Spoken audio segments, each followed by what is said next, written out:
All right, we are live. Hello and welcome to the second On the Game live stream here on Facebook. We are once again coming to you from the Play the Game conference in Eindhoven. Today we have covered a variety of topics. We've discussed corruption, mega events, and athletes' rights, amongst other things. We've also talked about anti-doping, which has been a reoccurring theme at the Play the Game conference throughout the years. Today we will be discussing that in relation to athletes' right to privacy. We have three guests with us tonight, and we will be starting with talking with Nenad Dikic from the Antidoping Agency of Serbia. And how are you? Good. Good? The conference is treating you well? Yeah, treating me pretty good. Yeah, good. I don't know what you mean by treating, but it's okay. It's okay. We'll just jump into it. So, do you think that anti-doping measures impose on the athlete's right to privacy? But yes and no, because actually they are athletes and they need to follow certain rules, because anti-doping rules are just one of the rules which they are following. So somehow, if they like to be athletes, they need to be, aware of all the matters which they need to fulfill. And anti-doping is just, as I said, one of them. So, in the same time, yes, it's a problem with their privacy, but that's the name of the game. So somehow they need to balance everything, like the other who are, let's say, working with them, and then there is no problem. Yeah. But according to VADA's testing statistics, the vast majority of athletes are clean, right? So would that mean that the invasion of privacy, if it's excessive, is unjustified? No, it doesn't mean that. I mean, it means if you are looking from the statistic point of view, you could say something like that, but there is no really, a reason for that, because if you are speaking with them, I could say the majority of them are not complaining about that, because to my mind, the majority of them like to, play in the game which is clean, and like to know that their opponents are clean as well. So, I mean, they are probably more complaining if the others are not tested on the same level, or if the test in certain areas, countries, sports is not performed on a high level, than on the way that they are, mistreated. Or I could say, like our best shooter said, she said, I like to know when I'm going to the fire line that each of us are clean, and then we are competing. Then the competition is starting between us, not between chemistry or other things which could interfere with the results. Right. So most athletes are actually happy with the work that the agencies are doing. It's just a matter of doing it. In general, yes. But I mean, of course, it's not nice that if somebody is, waking up, 6 o'clock in the morning. But in general, they choose that time, and that is somehow wrong interpretation of journalists. Oftenly, the journalist said, the doping control right were really to surprise the athlete, etc., etc. But reality is different. I mean, reality means that DCOs, doping control officers, are just following Adams, where all those data are saved, and they are going there when athlete said. So somehow this is chosen by athlete, and it's not. They are not intruders in their life. So we've been discussing anti-doping since the 60s in the world of sports, approximately. And it's been a topic at the Play the Game conferences for the past 20 years, and still it's still as relevant as ever. So, do we need to be more invasive in our anti-doping measures, or do we need a new strategy completely? New strategy. I mean, we need to be more wise, not invasive. Invasive is, probably invasive is always the answer when you are not clever enough to find, a real way to check something. And now we have new approaches like athlete biological passport, when we are not so invasive, but we are following medical data like we are doing in medicine. I mean, for me, that is a normal situation. When I'm trying to find the proper diagnosis, I'm following the data of certain patient, and then I'm going to the conclusion. So sometimes it's not easy to say something about somebody just because you have just one result. I mean, you need to understand the whole pattern. And biological passport is good because of that. And there are many, new doping cases, and many, new approaches, way of thinking. And some new metabolites are discovered, like long-term metabolites. And then we've got some new doping cases which we didn't know in the past. So we didn't need to do more tests, but we needed to test them on a different way in order to prove that somebody manipulated with something. And earlier today in the talk, you talked about that you've been working on preventive measures in Serbia as well. Can you talk a little bit about that? Yeah, for us it's crucial that athletes are aware of everything, because we noticed and we found out that they are not supported properly. I mean, in general, athletes are not supported properly anywhere in the world. I mean, just imagine that the Russians have been, surrounded with entourage which is more educated, with better coaches, doctors, therapists, etc. Probably they wouldn't have so huge problem with doping, because I doubt that so many people will, allow something like that. And in Serbia, we checked the education of coaches, doctors, therapists, and we found that but less than 20% of them are educated properly for the so high level of sport expertise which our best athletes needed, and then we decided to approach directly to the athletes, because somehow, I mean, the nation, the sports, the people expected from them medals, and I'm 100% sure that everybody will be sorry if some of them is doping positive. And what do you think is what do we need to emphasize going forward in the fight against doping, in your opinion? We need at least to speak more, because actually I'm not sure that one opinion which is served from certain countries could be sufficient to describe the current moment of doping. We need to be more democratic and open to understand and listen the others, including the guys who are doing some offense or problems, because it is not so easy just to ban somebody. For me, it's a huge problem that one of the biggest sport nations like Russia is not competing for 3 years. I don't say that they didn't deserve. They deserve it, of course, because they did a huge problem. But in general, what is the solution from other side? I mean, they're still banned, and somehow when I see the list of those names, I saw the list of 80 pages of international athletics, of the athletes who are banned to compete. And that is not normal. That list remind me on, some sad historical past time when people have been evacuated and arrested, etc. So definitely clean athletes should be protected. And in order to be protected, I think that any kind of discussion is allowed, and I mean, we need to fight for them. Otherwise, our our words clean athlete doesn't mean too much. Well, thank you so much for your talk.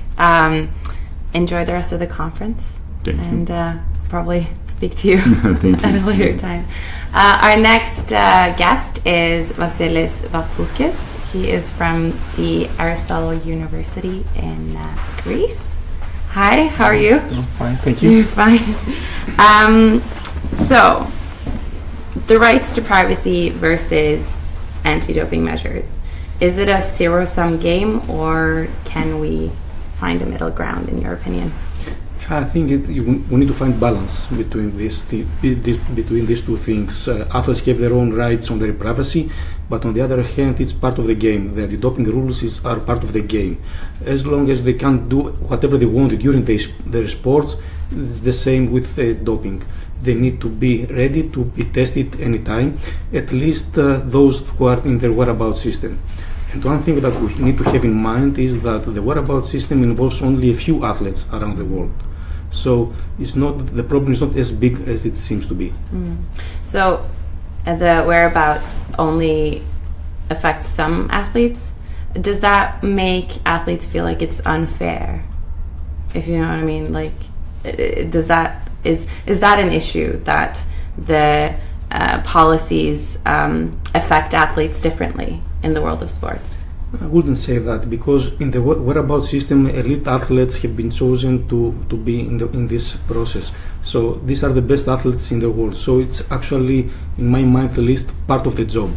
So as long as you are an elite athlete, you have to train, you have to be responsible about your diet, the substance you are using, and you are responsible in participating in the anti-doping regulations. Earlier today we were talking about, and you were talking about legitimacy of anti-doping agencies, and how they risk losing that legitimacy by appearing unfair or unreasonable in a sense. If the invasion of privacy is too severe, do anti-doping agencies risk losing the trust or the legitimacy from the athlete side? Yes, to some extent, yes. But the biggest problem is not the doping control itself, but the doping control procedures, the way they are implemented in general. For example, an athlete may lose trust in the doping controls if he or she sees that the doping agency doesn't work appropriately. And it is very interesting if you see the studies on athletes' privacy and their views about fairness and unfairness of doping control procedures. There is a similar rise with the scandals we have in the sport movement. So in the past 3 or 4 years that we became aware of more scandals about the governance of big sport organizations, it was the time that we start to notice athletes complaining about their privacy and about the way that doping procedures have been implemented. So it's not the measures themselves, but also a social and political context and the scandals, of course. Yes. Why do you think that the scandals make athletes more critical of anti-doping agencies? And yes, it actually depends on the scandal. If we are talking about the scandal with the Russian anti-doping agency, yes, this makes athletes wonder whether all anti-doping agencies around the world implement the WADA regulations appropriately. But it's important to see how things are developed in your own country as well. In our study, we found out that Greek athletes were preoccupied with the way the doping agency works in Greece, and not in terms of its organization and its structure, but in terms of money. Being in the crisis for almost 10 years now, the elite and clean athletes were preoccupied that the National Doping Agency didn't run many controls, and this was a threat to the clean sports in Greece. So it's not only the way that other anti-doping agencies work, but it's also the way that our anti-doping agency in our country works as well. And what do you think the future of anti-doping looks like in relation to privacy and otherwise? I think the future of anti-doping has to do with education. WADA works for almost 20 years. It gave a lot of money to doping controls, but so far the positive tests are limited. If you see the official WADA reports, it's less than 2% of the samples are positive, whereas if you see self-reports, questionnaires, 10 to 15% of athletes admit doping use sometime in the past. If you see studies using indirect methods, then the prevalence rate reaches up to 30-35%. So spending so much money to get 2% positive samples, it's actually waste of money. So I think that the next step is to move to education. At the moment, there are no robust educational systems that have been tested for their effectiveness in the sport community.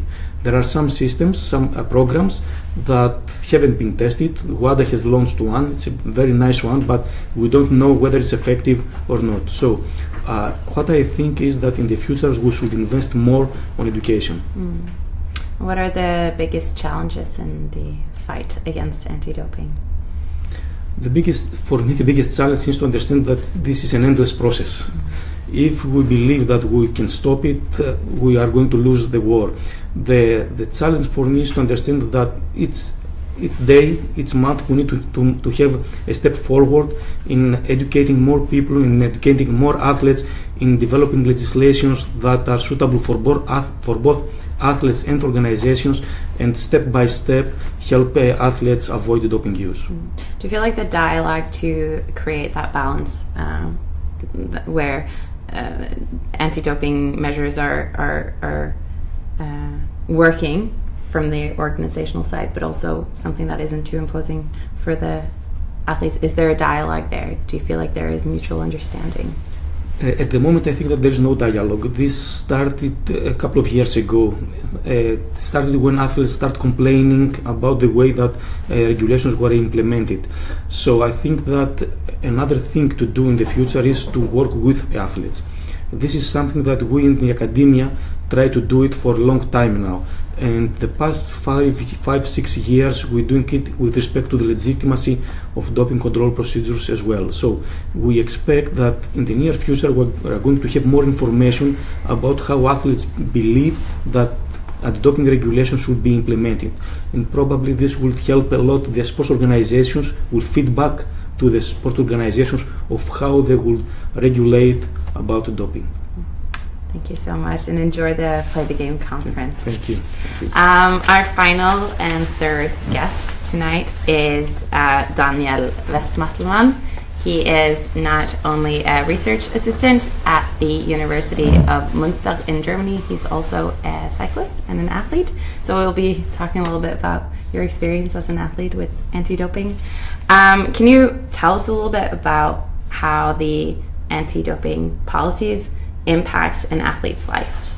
Yeah, I think it really impacts an athlete's life because there are many cutbacks in terms of privacy, because if you provide a doping sample, you have to pee into a cup under observation, and I think the first time I had to do this was with age 18, and I was some kind of afraid because it was a really freaky situation, and over the time you get experience, and now it's part of your normal athlete life. It's part of the routine.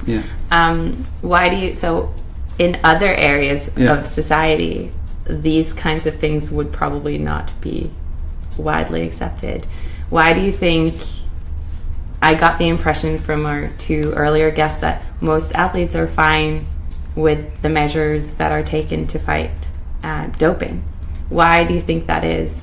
Why are they happy to it's okay because we accept these rules because we want to play to act on a level playing field, and I think this is necessary to do it because I want to compete clean, and I want to be the other athletes clean as well. So if I want them to comply to the rules, I also have to do this. So I think it's a fair deal. So in your cycling team, are people mostly happy to do it, and is that based in a potential suspicion if an athlete is complaining about the way that the anti-doping measures are being brought out? Is that also followed with suspicion? Why? Or I made the experience that I was most of the time I was tested, I was performing very well, so it's some kind of honor. So maybe it's some kind of funny, but so I think it's fair, and it's just part of the game. It's a compliment that you were. It's in some kind of Exactly.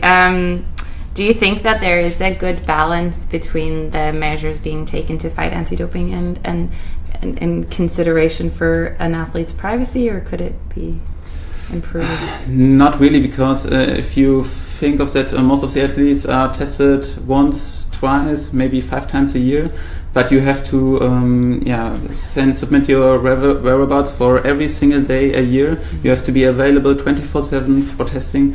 I think that can make you sometimes a bit sober, because you have to submit all these amounts of data, and most of them are useless because you're not tested.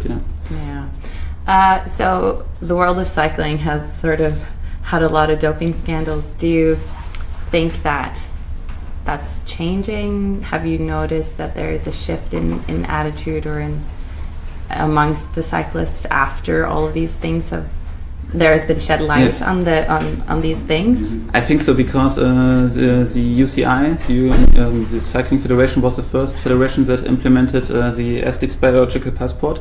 So they are responsible for most of the progress, and there's a lot of testing, and I think it's really good that they do it, and they shouldn't stop there, because they have to improve the diagnostics, because they test a lot, but I think maybe they could detect some more. So they in the world of cycling, more invasive testing might be not invasive, maybe more smart testing. So I think retesting samples with better detection methods is really a good idea, or the biological passport, for example. Exactly. Yes. Is there anything that can be done, in your opinion, to improve anti-doping? I think education is also really important, and it's very important that the doping rules are applied in every country and every sport on the same level, and I think that's not the case at the moment. Yeah, because in cycling now, I'm guessing there is a lot of testing because there's a lot of focus on it. But earlier today, we talked about how it might not be implemented the same across countries. Is it unfair, do you think? I think even in cycling, it's not the same way in every country. So if you go, I went to South America a couple of years ago, and the testing was different, I think, and I think there's now a change, but I think it's not the same like in Central Europe, for example. Do you think that there is a shift now that you see? Is it a generational thing? Are younger athletes, in your opinion, the younger athletes that you meet, are they more concerned with being clean? Do they have this sort of cultural thing embedded in them where that is, they take pride in being clean? Or I mean, I signed my first professional contract in 2007, and I think this was the year where the German broadcasting company stopped broadcasting the Tour de France. So I saw what such a big doping scandal does with the sport, and so afterwards a lot of companies didn't invest money anymore. So for me it was no choice just to focus on cycling. So I started my academic career, because so you can see just how a doping scandal can impact sport, and I hope that the cycling federation and the cycling as a sport as a whole learns from this scandal, and I think there is a lot of change that happened. You're optimistic about the future? Yes, because I think my generation, I hope so, learned what a doping scandal can do with the sport. It can destroy the sport. Thank you so much for being here today. That was all for our live stream. Thank you to the audience at home following us on Facebook. We will be back tomorrow at 4 p.m. Until then, you can follow us on Twitter, Facebook, and Instagram at onthegame17, and on our website, onthegame17.com. Thank you, and have a great day.